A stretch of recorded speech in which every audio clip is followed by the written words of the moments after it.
அருமையானவர்களே, இந்த நாளிலும் அவனுடைய வார்த்தை நம்மிடத்திலே கொண்டு வருகிறேன். 3 யோவான் 2ஆம் வசனம். பிரியமானவனே, உன் ஆத்துமா வாழ்வது போல நீ எல்லாவற்றிலும் வாழ்ந்து சுகமாயிருக்கும்படி வேண்டுகிறேன். அப்ப ஆத்துமா வாழ்கிறது போல, அது ரொம்ப முக்கியம் பாருங்க. மனிதனாகிய நாம் ஆவியாயிருக்கிறோம். நமக்கு ஒரு ஆத்துமா அருளப்பட்டிருக்கிறது. நாம் ஒரு சரீரத்திலே வாழ்கிறோம். இந்த கான்செப்ட் நம்ம புரிஞ்சுக்கணும் பாருங்க. ஸ்பிரிட், சோலு, பாடி அப்படி சொல்றோம்ல, ஆவி, ஆத்துமா, சரீரம்.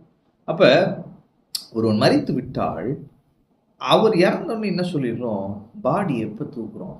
ஏன்னா அது சரீரம் மட்டும்தான் அங்கே இருக்கு, ஆவி பிரிஞ்சு போயிடுச்சு இல்லை? அப்போ ஆவியா இருக்கிற மனிதனுக்கு ஆத்துமா என்று ஒரு அருளப்பட்டிருக்கிறது. அந்த ஆத்துமாவை அவன் ஆப்ரேட் பண்ணுவதற்கு அவனுக்கு ஒரு சரீரம் அருளப்பட்டிருக்கிறது. ஆவியா இருக்கிற மனிதனுக்கு ஒரு ஆத்துமா அருளப்பட்டிருக்கிறது. அவன் ஒரு சரீரத்திலே வாழ்கிறான்.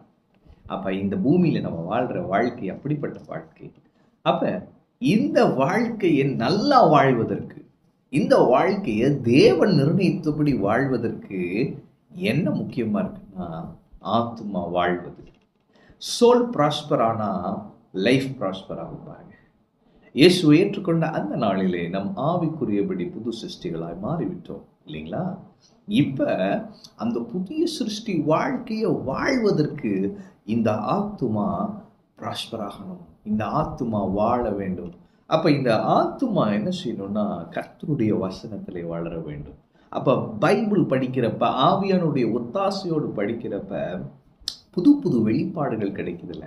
வசனத்தின் மூலமாய் ஆண்டவர் பேசுகிறார், பிரசங்கத்தின் மூலமாய் ஆண்டவர் பேசுகிறார், ஜெபத்தின் மூலமாய் ஆண்டவர் பேசுகிறார், பாடலின் மூலமாய். அப்ப ஆண்டவர் பேச பேச இந்த ஆவி ஃப்ரெஷ்ஷாக தான் இருக்கு.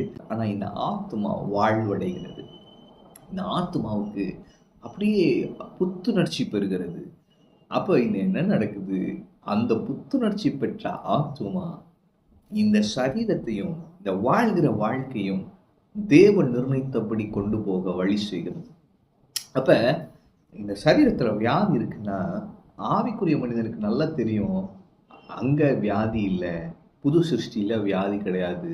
அப்ப இந்த ஆத்துமா என்ன பண்ணுது? வேதத்தை படிக்கும் பொழுது, நானே பரிகாரியாகிய கர்த்தர் அதை படிக்கிறப்ப இந்த ஆத்துமா ஒன்று சொல்லுது, அப்பா புது சிருஷ்டியில வியாதி இல்லை. அப்ப இந்த பூமியில வாழ்றப்ப தேவன் நிர்ணயித்த வாழ்க்கை வாழ்வதற்கு நம்ம ஆரோக்கியமாக தான் இருக்கணும் அப்படின்னு இந்த ஆத்துமா புரிந்து கொள்கிறது.